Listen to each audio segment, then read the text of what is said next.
Aujourd'hui, c'est notre troisième journée de jeûne et prière.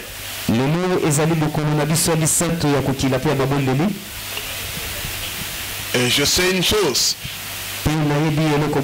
Depuis le début de ce programme, Dieu a déjà commencé à faire. Dès le jour où tu as à cœur de prier et de jeûner,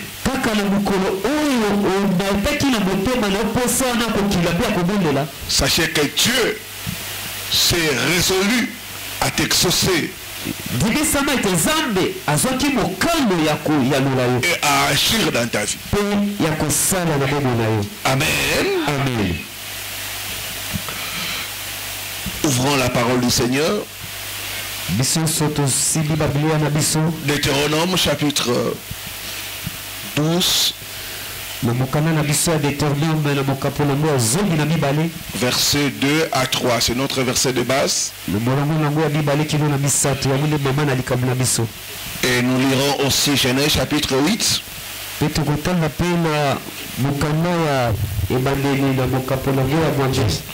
Du 20e au 22e verset. Amen. Amen. Mettons-nous debout pour la lecture de la parole.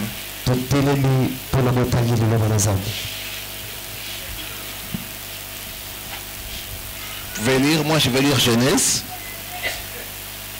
Deutéronome 2 à 3, je lis au nom. Vous détruirez tous les lieux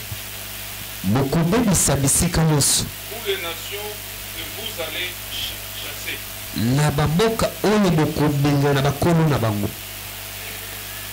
Servez leurs dieux sur les lieux, sur les hautes montagnes, sur les collines,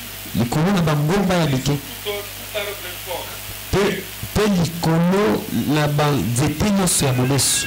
Vous renverserez leurs hôtels. Vous renverserez leurs hôtels. Vous briserez leurs statues. Vous brûlerez au feu. Vous abattrez les images taillées de leurs dieux. Et vous ferez disparaître leur nom de ces lieux-là. Genèse chapitre 8, les versets 20 à 22. Noé bâtit un autel à l'Éternel. Il prit de toutes les bêtes pures et des oiseaux purs. Et il offrit des holocaustes sur l'autel. Verset 21. L'Éternel sentit une odeur agréable. Et l'Éternel dit à son cœur, je ne maudirai plus la terre à cause de l'homme. Parce que les pensées du cœur de l'homme sont mauvaises de sa jeunesse. Je ne frapperai plus tout ce qui est vivant comme je le fais. Tant que la terre subsistera, le semail et la moisson, le froid et la chaleur, l'été et l'hiver, le jour et la nuit ne cesseront point. Que Dieu bénisse sa parole. Les mystères des hôtels. Hier nous nous sommes arrêtés sur le point que chaque hôtel a une voix.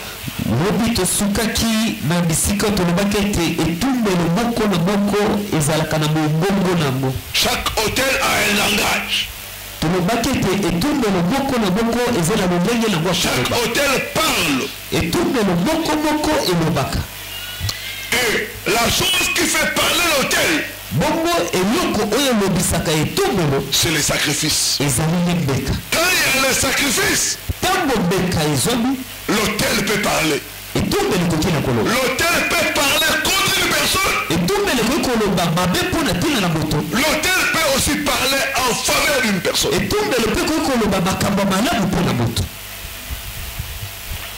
Ceux qui sont dans l'autre côté connaissent l'importance des sacrifices. Chaque fois ils sont en train de sacrifier des bœufs, des coqs, des poulets.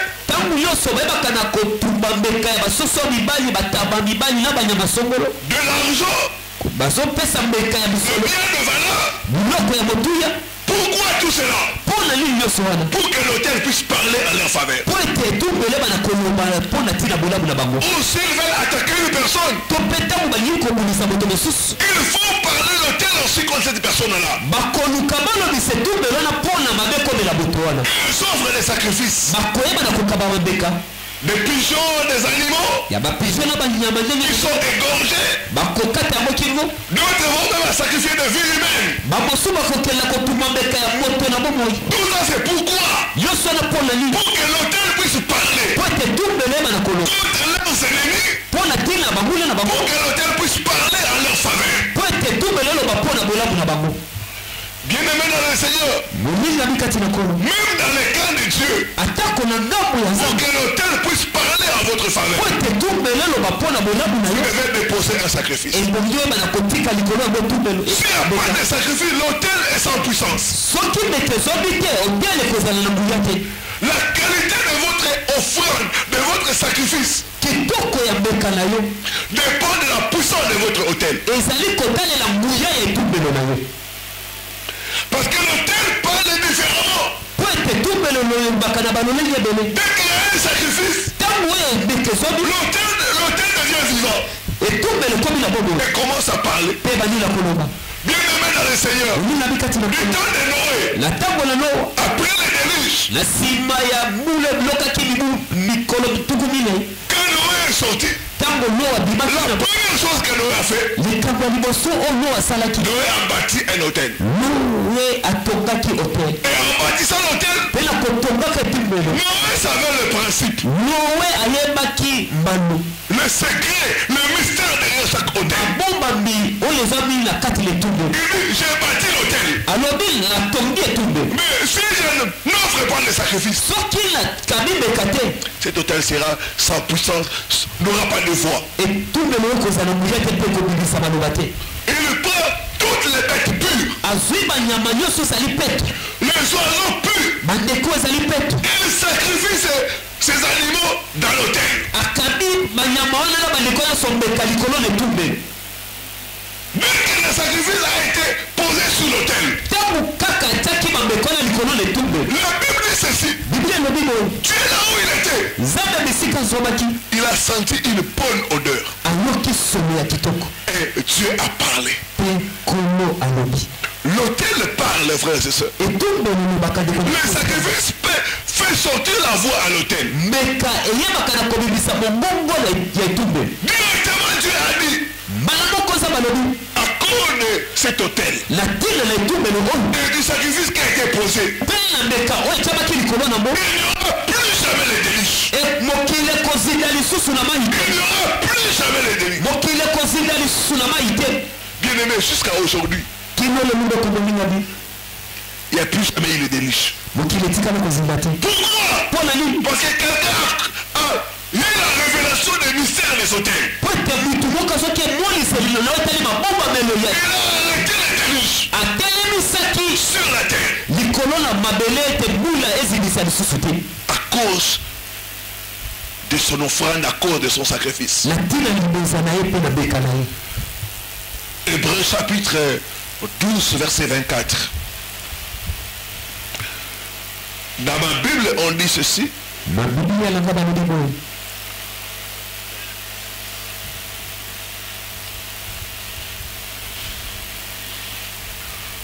De Jésus-Christ qui est le médiateur de la nouvelle alliance et du sang de l'aspersion parle mieux que le sang d'Abel.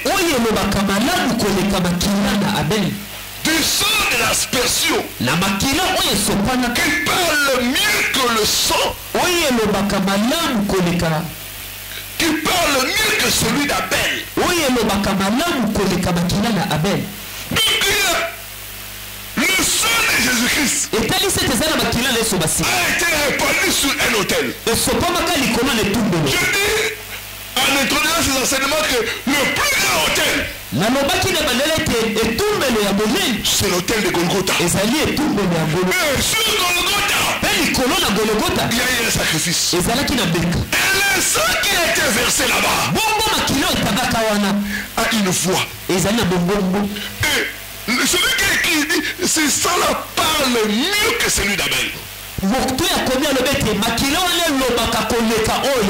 Cet autel-là parle. Ça parle. Ça parle. Quiconque vient se confier au bas de la croix de Jésus-Christ. Le sang de Jésus-Christ parle de faveur, parle de réconciliation, parle de miséricorde, parle de justification. Ce sang parle de libération. Donc chaque hôtel a une voix. L'hôtel parle. Donc l'hôtel de Golgotha aussi parle. Vous savez, le sang d'Abel parlait contre Caïn.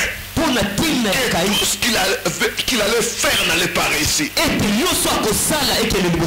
Si vous êtes en connexion avec l'autel de Golgotha, le sang de Jésus-Christ va parler aussi. Et toutes les œuvres du diable contre vous ne réussira pas.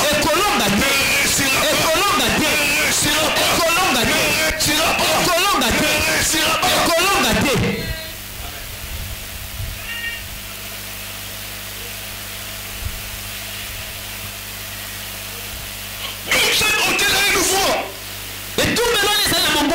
Chaque hôtel a une voix. Et c'est le sacrifice qui fait parler l'hôtel. C'est pourquoi ceux qui sont à l'autre bord savent faire des sacrifices chaque fois. Chaque fois. À chaque étape, ils font des sacrifices. Parce qu'ils savent que les sacrifices parlent.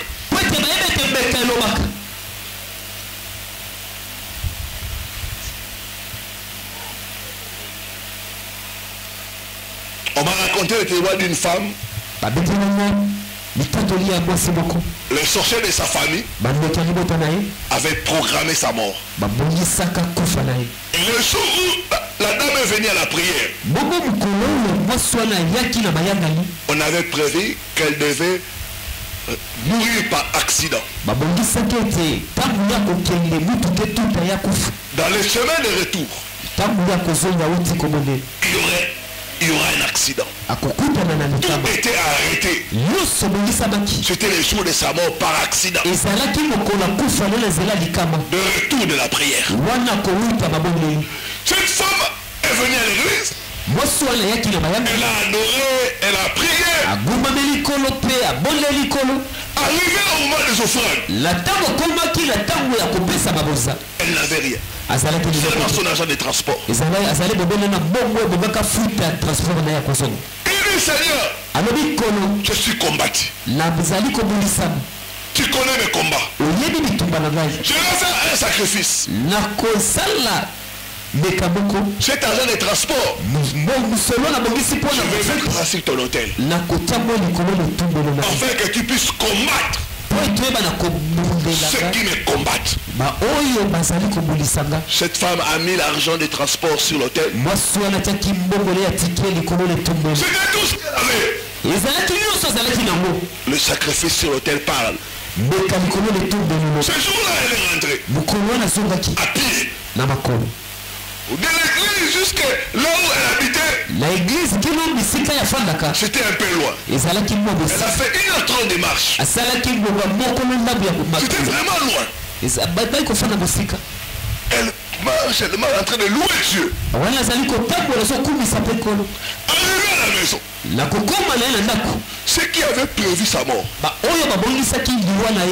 la même soirée-là, ils vont faire l'accident. Mais elle arrive à la maison, pas. On appelle son mari.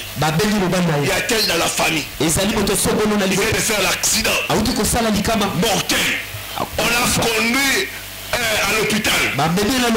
Mais les chances de survie sont moins. Pendant que le mari était en train de digérer la nouvelle, la femme arrivait. 30 minutes après, on l'informe que votre tel membre de famille est décédé. Directement, Dieu va lui dire. La mort là c'était pour toi. Mais la voix de ton offrande a parlé. Ce soir, toute offrande que tu vas déposer à l'autel va parler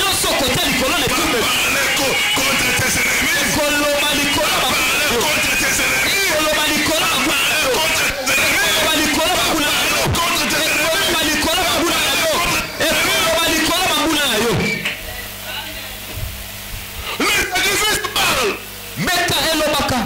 Parce que quand on dépose quelque chose sur l'autel, cet autel devient puissant. Il y a une voix. Chaque autel a une voix. Quatrième secret ou mystère. Exode chapitre 17 verset 5. Chaque autel a une signification, une raison d'être. Chaque fois qu'on bâtit un autel, il y a une raison.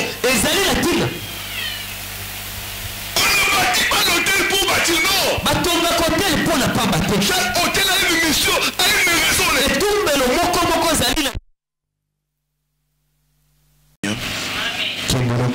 Chaque autel a une raison d'être. On ne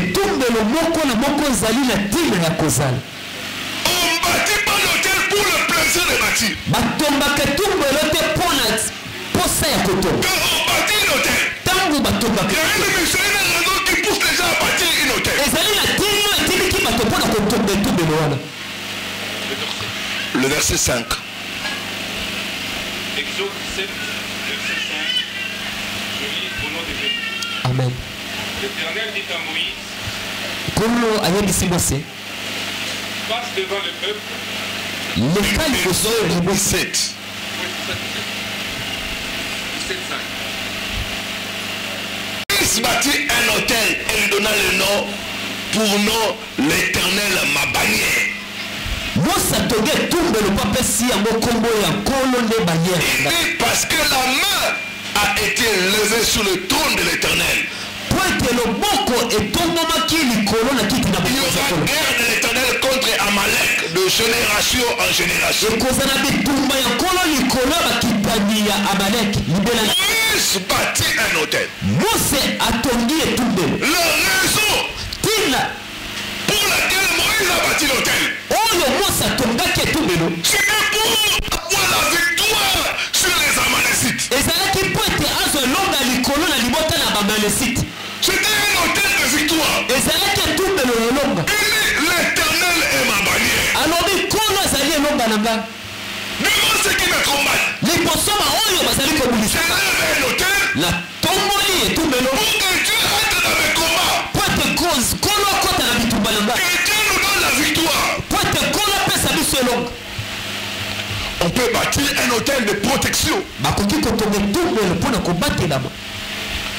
Il y a des familles où il y a des décès inopinés.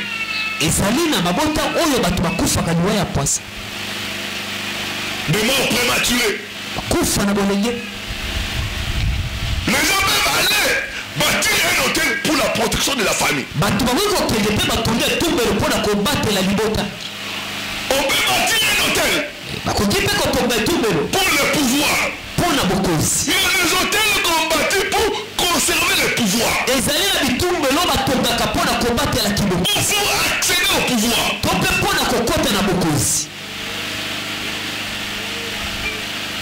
Ce qui vient des familles où il y a la chefferie par exemple.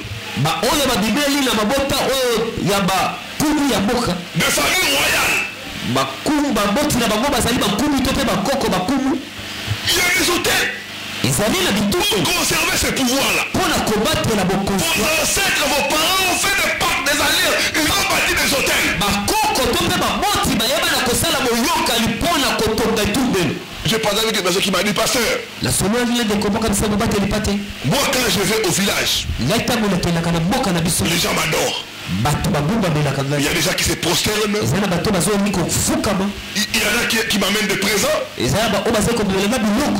Parce que je suis descendant de la lignée royale. Bien-aimé dans le Seigneur, cette famille-là, pour conserver ce pouvoir-là, ils sont bâtis un hôtel. Il y a beaucoup d'hôtels. On peut bâtir un hôtel pour accéder au pouvoir, pour conserver le pouvoir. Quand vous êtes ici de telle famille, sachez qu'il y a un hôtel qui est dans votre famille. On peut bâtir aussi un hôtel pour la fécondité. Pour avoir des enfants. Il y a beaucoup de raisons qui poussent les gens à bâtir les mauvais hôtels.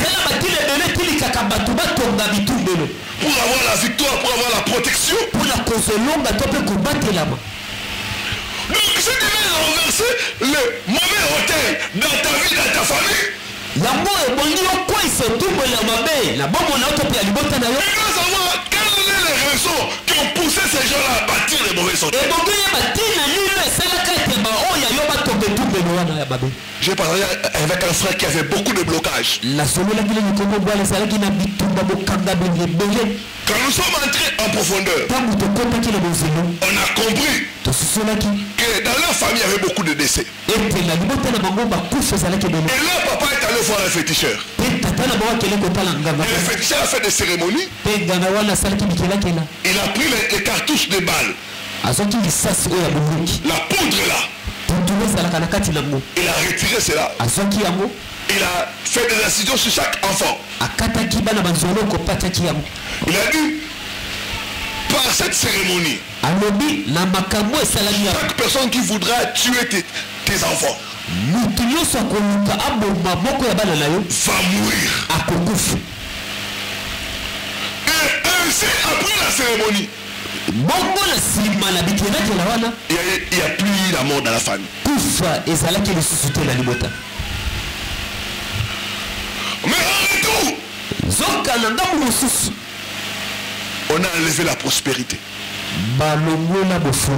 Personne dans la famille a pu émerger. Donc le féticheur leur a donné la protection. Mais il a pris les richesses. L'église. Amen. Donc il y a toujours une raison pour laquelle on bâtit un hôtel. L'hôtel de protection. Quand il y a des décès. L'hôtel pour chercher la chance. Je parlais avec une femme qui était de nationalité haïtienne, Haïti. Cette femme m'a suivi par l'internet. Elle souffrait de maladies de tête, de perte de mémoire. Des fois, elle ne reconnaît plus les couleurs. Et des fois, des choses bizarres. Une fois, elle m'a dit, pose-lui la question.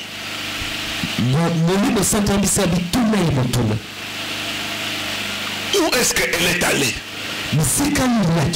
Où est-ce qu'elle est entrée? Et cette femme s'est ouverte à moi. Elle m'a dit ceci, pasteur. Je suis allé consulter un féticheur pour qu'on me fasse des rituels pour avoir la chance et l'argent. Où est la raison qui a obligé cette femme à aller voir le féticheur? Avoir la chance et l'argent. Mais malheureusement pour elle, ça a mal tourné. Et là il est retour. Bien aimé dans le Seigneur, chaque hôtel il y a une raison. Il y a une raison qui pousse les gens à bâtir cet hôtel-là. Si nous voulons renverser un hôtel et avoir la victoire sur l'hôtel, nous devons connaître quelle est la raison qui a poussé les anciens ou t'a poussé à bâtir un mauvais hôtel.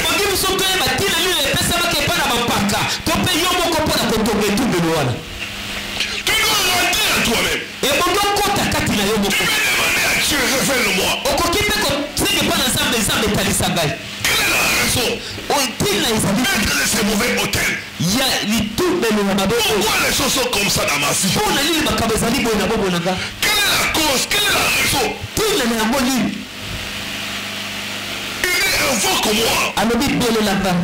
Je t'annoncerai les choses cachées. Les choses que tu ne connais pas. Donc tu ne peux pas renverser un mauvais hôtel si tu ne connais pas la raison.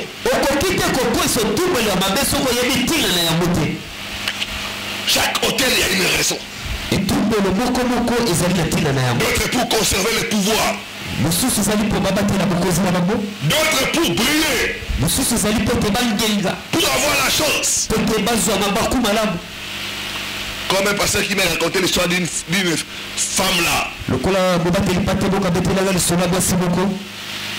Elle est allée faire des rituels pour avoir attiré des hommes qui ont beaucoup d'argent. Cette femme a rencontré des hommes qui avaient beaucoup d'argent. Mais elle a mal terminé. Elle a mal terminé. Mais il y avait une raison qui l'a poussé à bâtir un mauvais hôtel.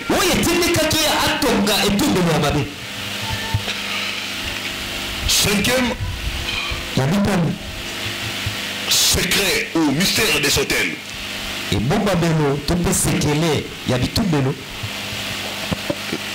il y a l'hôtel, il y a la périodicité des sacrifices.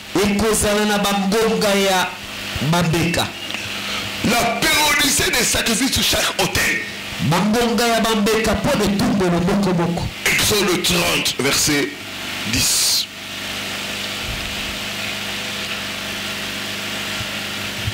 La Bible dit ceci. Une fois chaque année, Aaron fera les expiations sur les cônes de l'autel.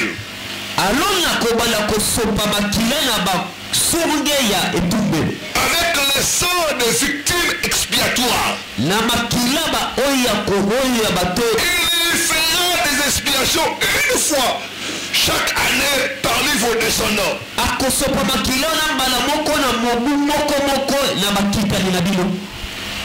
Une fois l'an.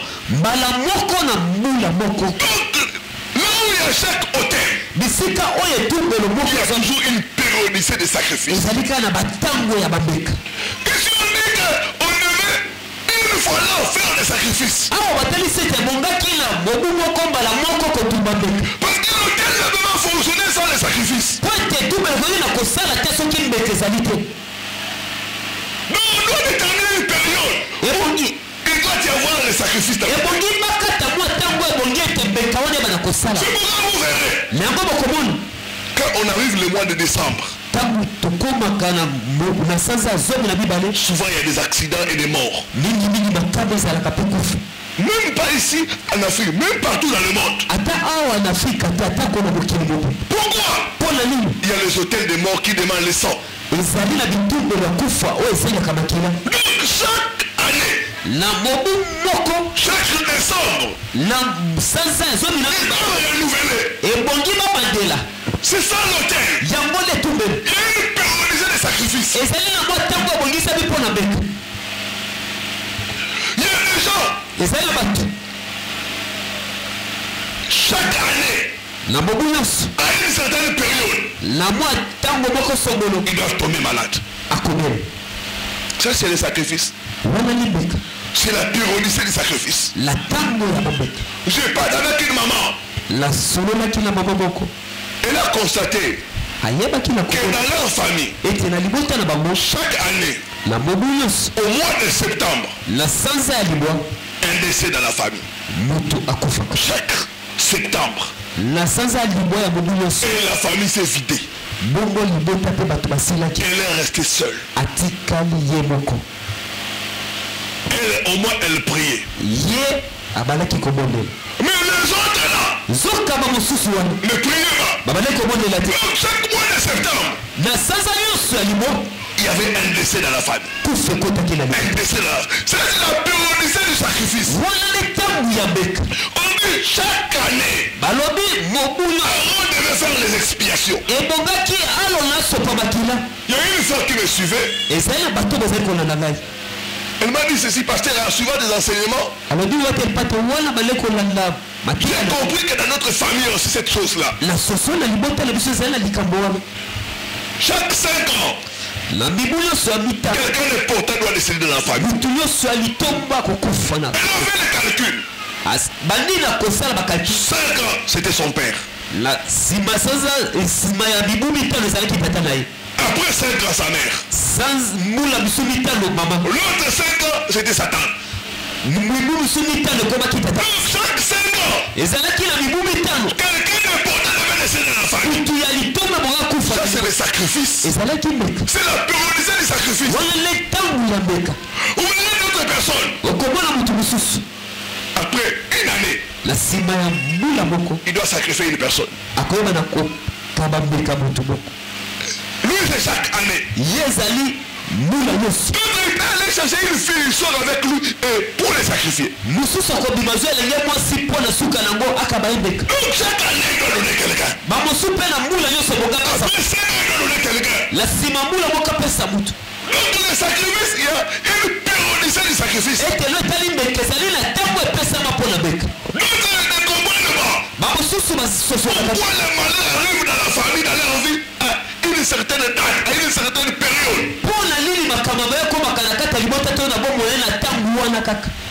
Une chose partagée avec moi. Il m'a dit parce que j'ai constaté. Chaque année, un père. Je dois toujours souffrir. Il m'a dit par exemple 2015. J'ai souffert. 2017 la même chose. J'ai dit c'est un cycle. C'est une périodicité. Tu dois annuler cela au nom de Jésus. Amen église. Amen. Amen. Amen. Donc il y a un certain cycle à une certaine date. À une certaine période de l'année. Vous devez vous lever, briser ce cycle là au nom de Jésus. Donc là il y a un hôtel. Il y a toujours une périodicité pour le sacrifice. Sixième vérité, au secret, au mystère des hôtels. Derrière chaque hôtel, il y a des esprits qui sont chargés d'exécuter la raison d'être de cet hôtel. Il y a des forces invisibles qui exécutent la mission de l'hôtel.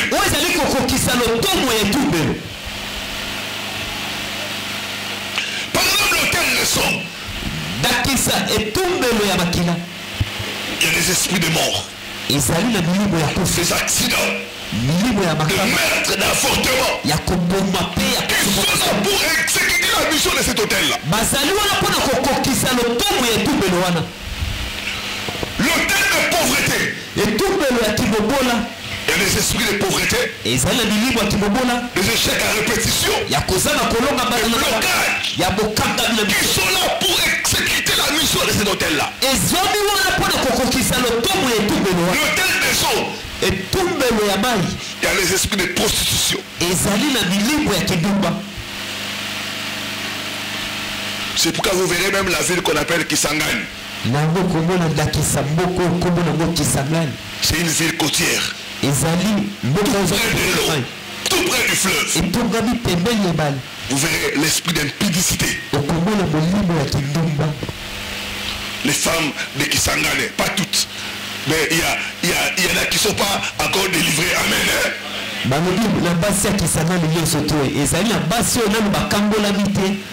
Elles ont toujours l'habitude de ravir les maris des autres.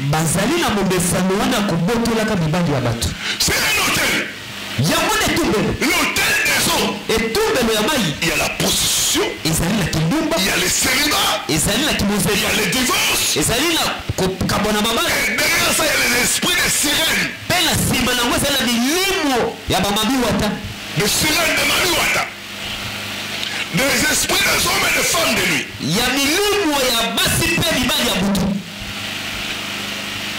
Donc quand nous renversons les hôtels, nous devons aussi chasser les mauvais esprits qui sont derrière ces hôtels-là. C'est pourquoi tu ne peux pas combattre un hôtel. Comme ça, il faut te préparer. Il faut être blindé. Sinon, les mauvais esprits qui sont derrière cet hôtel vont te combattre.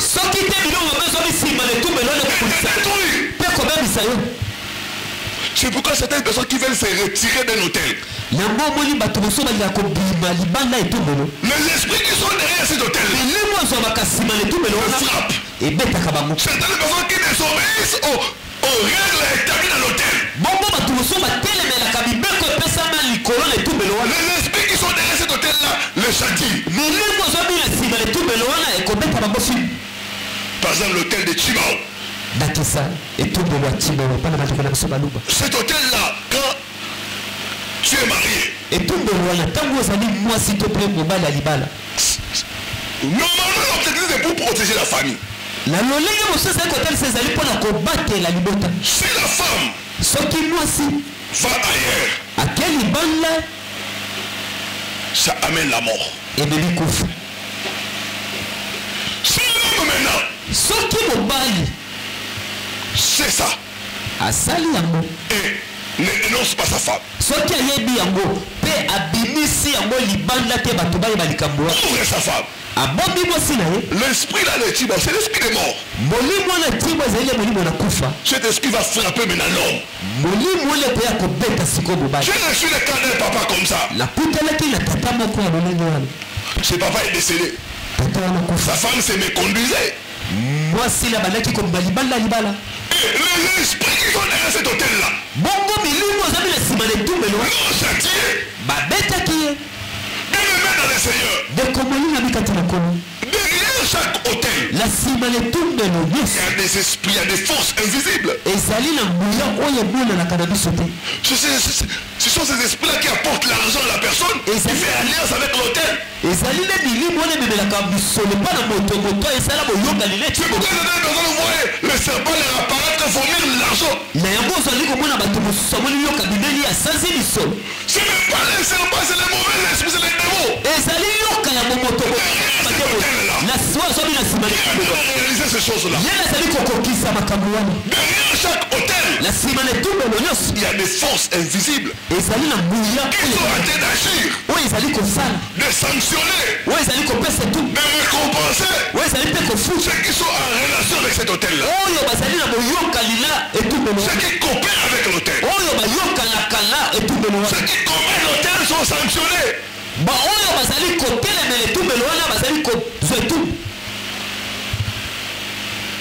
Donc là où il y a l'hôtel, il Ça peut être soit il y a l'esprit de Dieu, soit il y a les démons, soit il y a les anges qui sont à l'œuvre, soit il y a les mauvais esprits qui sont à l'œuvre. Une femme est allée quelque part pour chercher les secours.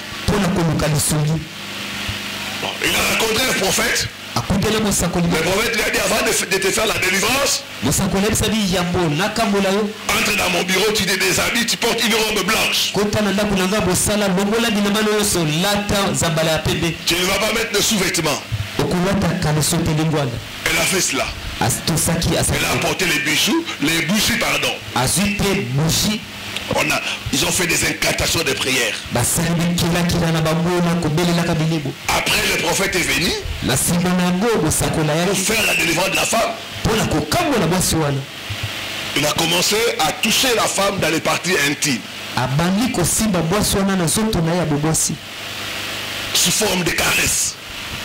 Il disait que c'était pour chasser les mauvais esprits qui empêchent cette femme de se marier. La femme, à l'intérieur d'elle-même, elle s'est fâchée. Après les rituels et les prières, elle est partie. Elle a dit, je ne veux plus jamais retourner là-bas. C'est un faux prophète. Elle est partie. Une semaine après, elle est encore revenue là-bas. Qu'est-ce qui s'est fait? Il y a des endroits quand tu foules les mauvais démons entre en toi déjà. Tu es lié à cet hôtel-là. Donc, le mauvais esprit est déjà entré en elle. Qui l'a poussé à revenir à Séhila. À revenir chaque fois. Elle voyait les choses n'étaient pas bien correctes. Mais les démons que cet homme prophète utilisait l'ont capturé. Et l'ont rendu esclave chaque fois de venir là-bas. Derrière chaque hôtel, il y a le mauvais esprit. C'est pourquoi les hôtels sont une grande porte d'entrée des démons. Vous ne devez pas aller partout. Tout le monde n'est pas à fréquenter. Parce que dans ces lieux, il y a des cérémonies qu'on a fait. Il y a des esprits qui sont concentrés dans ces lieux-là. Moi, tel que je suis, je ne peux pas entrer dans les dojos de Maïkari. Ou de Rose-Croix. Faire quoi là-bas? Alléluia, église. Amen. Tout le monde n'est pas à fréquenter. Parce que tu ne sais pas, il y a des esprits qui sont là-bas. Dès que tu viens là-bas, tu acceptes de te soumettre à ces esprits-là. C'est pourquoi beaucoup de gens ramassent des démons en fréquentant les mauvais hôtels. Derrière chaque hôtel, il y a des mauvais esprits. Même ceux qui se disent là, ils guérissent par les plantes. Quand il leur dit, bon, montrez-moi la plante là. Non, moi-même je dois aller chercher la plante à la forêt. Moi-même je dois préparer cela. Quand il prépare ça, est-ce que tu es là? Tu sais les paroles qu'il est en train de dire avant de préparer cela? Ils sont en train de travailler avec des démons. Derrière le plan là qui te donne, il y a des esprits qui se communiquent, qui entrent. C'est la vérité. Tu te crois soulagé? Mais c'est pour un temps. Après, il y aura d'autres conséquences. Les esprits. Ce n'est pas seulement les plantes. Il y a d'autres choses qui sont derrière ces plantes. Derrière chaque hôtel, il y a des esprits. ça peut être des bons esprits. Ça peut être des mauvais esprits. Amen, l'église. Amen. Quand c'est un hôtel de Dieu, il y a l'esprit de Dieu qui est en train d'agir.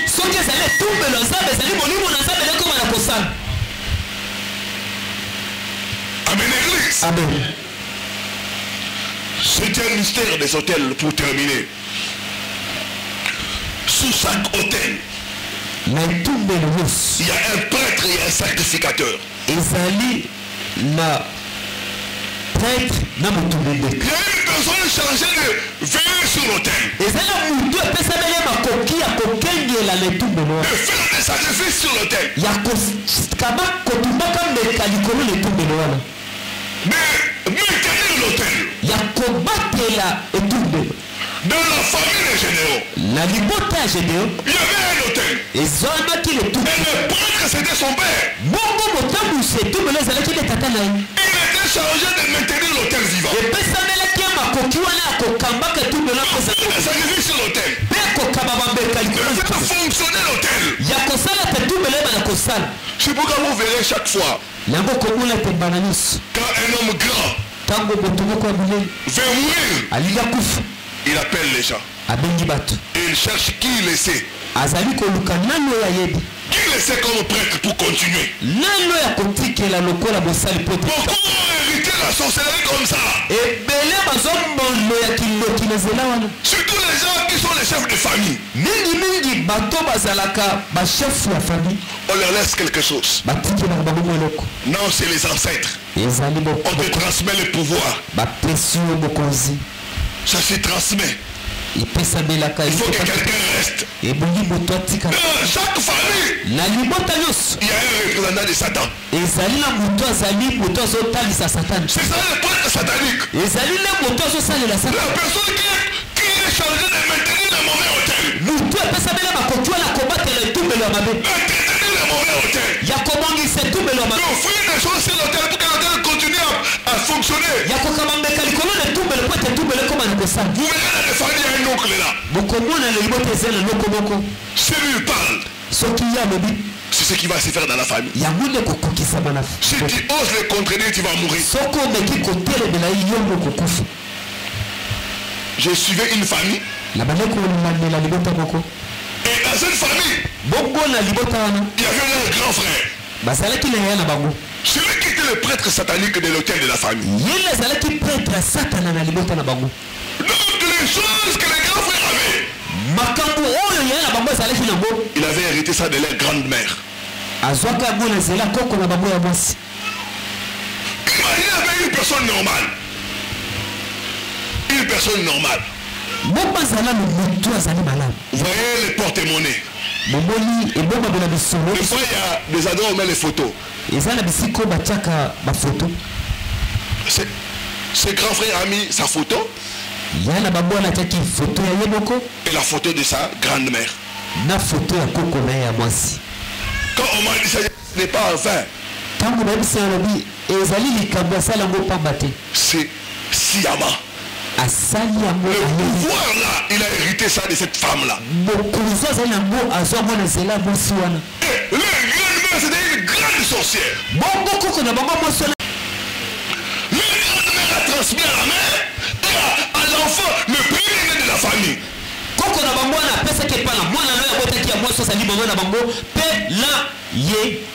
Et c'était lui qui parlait. Au nom de la famille. Un jour il a dit à leur papa, papa, toi tu n'es rien.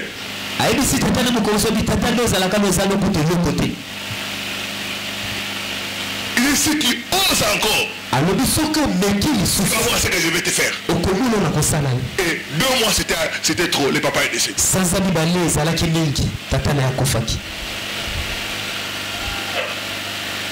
C'est lui qui contrôlait la famille. Il y en a qui viennent à l'église. Mais qui ont des choses qu'ils ont héritées. Vous devez renoncer à cela. Notre Dieu, on ne le mélange pas.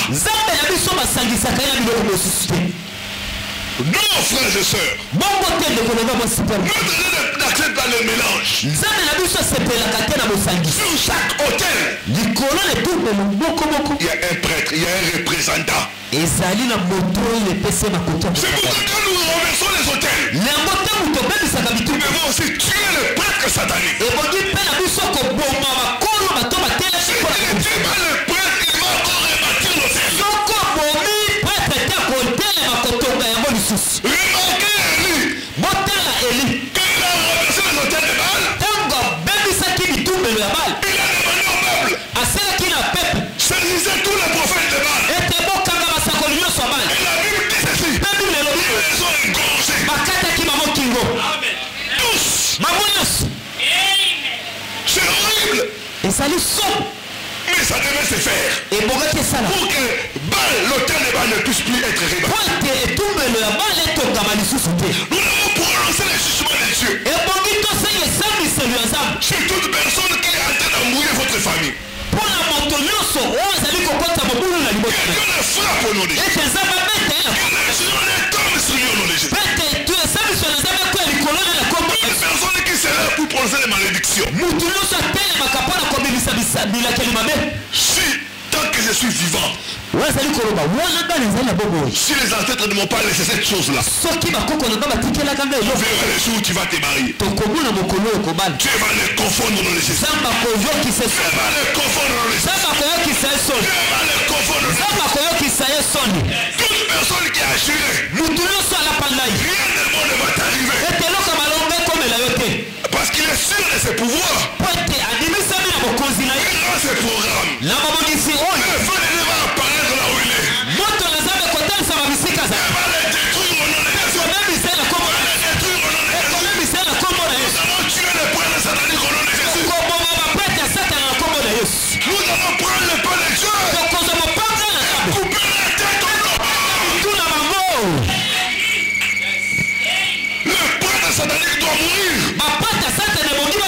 Pour que l'autel ne puisse plus être rebâti. On a renversé les autels. Ils ont laissé les prêtres. Et par conséquent, les prêtres ont rebâti encore l'autel. Il faut renverser et tuer les prêtres. Déclarer le jugement des cieux.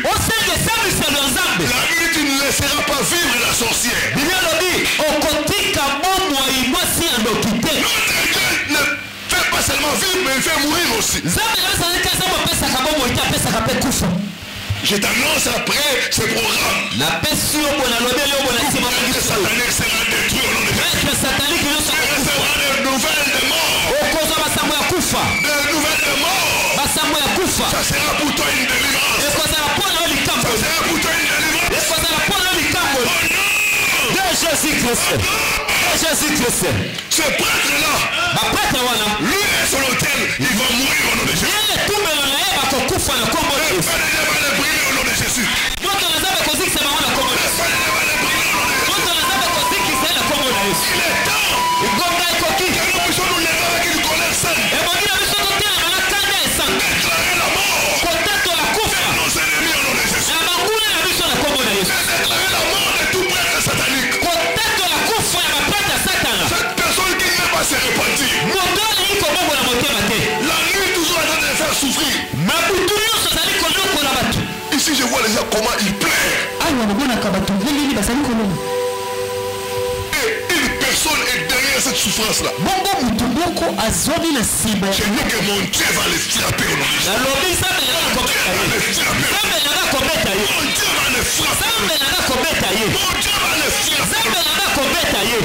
Toute personne qui est mal de ton malheur. Toute personne qui est là-bas de ta souffrance. À cause de sa sorcellerie. À cause de sa magie. Dieu va les frapper.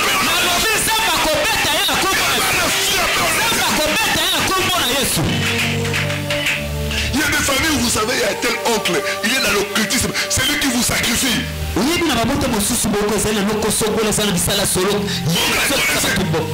Il est temps maintenant de déclarer le jugement des dieux.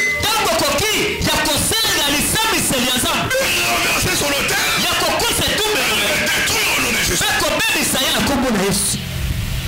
Est-ce que quelqu'un est avec moi? Quelqu'un est en train de comprendre le mystère des hôtels. Amen. Mettez-nous debout pour la prière. Tozobetela Nzambe na biso maboko.